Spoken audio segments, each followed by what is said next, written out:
guys. Good afternoon. It's great to be here in Agra. We obviously just visited the Taj Mahal with my family, one of those beautiful historic sites in the world. It was really special to get to see it, especially with the kids, especially as completely deserted as it was. Obviously, President Trump visited last time he was in India, and it was a great honor to see it. We've had a very successful visit. I want to just, of course, issue our condolences to the people of Kashmir who were affected by this terrible terrorist attack. The president's already spoken with Prime Minister Modi. I believe I'll be speaking with him later this afternoon. And obviously, we're providing whatever assistance and help we can provide to the government, to the people of India. But this has been a wonderful visit. The people here have been so welcoming, so kind to us. We're sad to leave, but excited to get back home. The Pope obviously passed away a few days ago. Yeah. Are you planning to attend his funeral? So I'm not currently planning to attend his funeral. I'm not currently planning to not attend his funeral. We just haven't really thought that much about when his funeral is going to be and who's going to attend from our government. I mean, let me just say a couple of words about the Holy Father. Obviously, I was able to see him very briefly the morning of Easter Sunday. I knew he was very ill. I didn't realize how sick he was. The thing that I will always remember Pope Francis for is that he was a great pastor. People on the margins, poor people, people suffering from diseases, they saw in Pope Francis an advocate and I think a true expression of Christian love. So we're very saddened by it. Obviously, our condolences to the Catholics all over the world, but especially back home who loved and honored the Holy Father. What does it feel like knowing you were maybe one of the last officials to meet with him before he died? Yeah, you know, I've thought a lot about that. I mean, it's pretty crazy, actually. And obviously, when I saw him, I didn't know that he had less than 24 hours still on this earth. I think it was a great blessing. But, you know, I think he saw a lot of people. I think he affected a lot of lives. And I try to just, you know, remember that I was lucky that I got to shake his hand and tell him that I pray for him every day because I did and I do. In his final Easter message that the Archbishop read in St. Peter's Square, you know, he talked about not stirring up contempt against the vulnerable and migrants and the logic of fear not being something world leaders should yield to. Do you have any thoughts on that? And has his death caused you at all to reflect on the policies of the Trump administration in any new way? Well, I think that obviously a lot of people, especially in the American press, want to make the Holy Father, his entire legacy, and even his death about American politics. I think it was obviously a much broader figure than the United States of America. He represents over 1 billion Catholics worldwide. Yes, I'm aware that he had some disagreements with some of the policies of our administration. He also had a lot of agreements with some of the policies of our administration. I'm not going to soil the man's legacy by talking about politics. I think he was a great Christian pastor, and that's how I choose to remember the Holy Father. Would you like to see the next pope continue in the direction that Francis took the church, or would you like a more traditional path? You know, I won't pretend to give guidance to the cardinals on who they should select as the next pope. We've got plenty of issues to focus on in the United States. I'll just say a prayer for wisdom because I obviously want them to pick the right person. I want them to pick somebody who will be good for the world's Catholics. But I'll let them make that decision, and obviously they're entitled to do so. And just a question on Secretary Pete Hegseth. There's been staffers who've come out saying that he's not fit for the job. Do you still have confidence in the secretary? Look, I have 100% confidence in the secretary. I know the president does, and really the entire team does. It's one of the most bizarre things about the Hegseth nomination. From the very beginning, the media seemed to want to tank it. And when they failed and they got confirmed, they decided they wanted to keep on that effort to destroy Pete Hegseth as a man, as the Secretary of Defense. I think he's doing a great job. I think that he's brought a certain spirit back to the Department of Defense. And if you look at our military recruitment numbers, that's, in my view, the best testament to his leadership of the military is that for the first time in a very long time, we don't have terrible recruitment problems in the Army, the Navy, and the Air Force. That's a great testament to his leadership, and I wish, frankly, the press talked more about that and not about anonymous sourcing from random staffers. Are there any updates on trade talks you could share with us on how the negotiations are going here or elsewhere? Well, look, we're talking to everybody, especially our most significant trading partners. I believe Secretary Bessent's talked a lot about what we've done with Japan. I talked with Prime Minister Modi about this, and of course we announced that we have come to the terms of reference. So we're making progress across the board. It's a little bit too early to prejudge to say what any of these deals is going to look like. But I think the fundamental thing that the president has said is, look, global trade has become fundamentally imbalanced. The American taxpayer and the American nation has become the piggy bank for the entire world.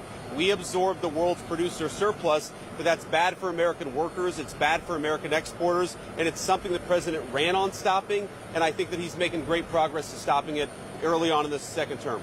From our Abrego Garcia's wife has been very vocal about how she doesn't think he's getting due process, and she now also fears for her safety. Do you have a message to her specifically? Well, I don't have a message to his wife. I mean, look, I just disagree with the idea that he hasn't been offered due process. He had a couple of immigration hearings. He had a valid deportation order. I think this idea that somehow that we couldn't deport an MS-13 gang member, and he was an MS-13 gang member, is preposterous. And I think there's actually a deeper issue going on, which is that you see some radical judges at the district court level who are trying to layer so much quote-unquote process on top of the immigration system that it makes it impossible to function. We have over 20 million illegal aliens in the United States of America. Are we not allowed to deport them? Because if we're not allowed to deport them, then what these district courts are saying is fundamentally they reject the will of the American people as it was expressed in November of 2024. We just reject that. I believe the American people elected President Trump to do many jobs, but perhaps the most important job was to bring down the number of illegal immigration in this country. That's what he's trying to do. We're going to keep on doing it. Can you talk about the trip just broadly? Obviously, it was very personal for you. You're Catholic. Your wife is Hindu. Is that something that you have thought about over the past couple of days? Is just Americans and, frankly, the world learning more about you and your family? You know, it's really been an amazing and a special trip. And, I say this all the time, but I'm very grateful to the American people for giving me this job. But I don't know that I felt more grateful than in the last week. To be able to go to Good Friday services at the Vatican, really the capital of the Catholic Church in the world, to be able to spend Easter Sunday at we were steps away from the tomb of St. Paul, one of the great evangelists in the history of Christianity, and then to come here to India, the birthplace of my wife's parents, and get to experience this beautiful country, the culture, the food, which my kids have become really obsessed with. You know, my son said Indian food in America is good. Indian food in India is really, really good.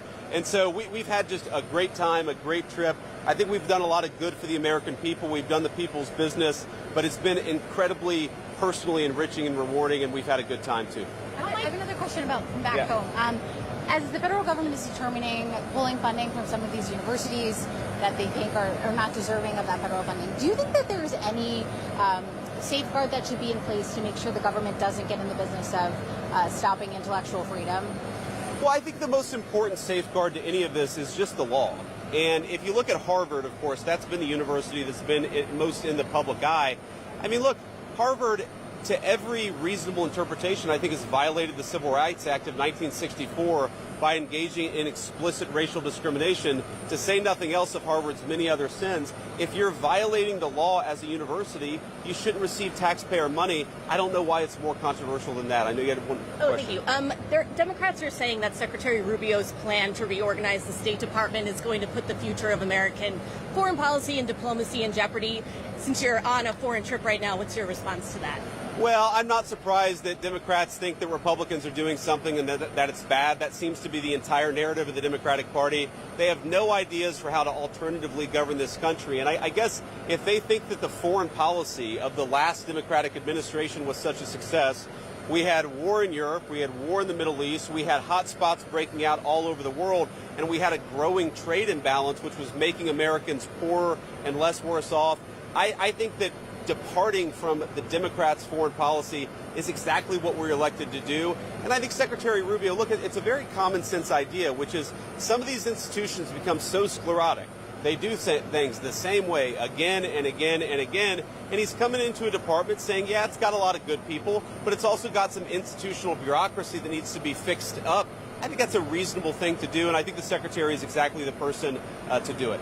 You said that you were optimistic the other day when you were meeting with Maloney about ending the brutal Ukraine-Russia war. Yeah.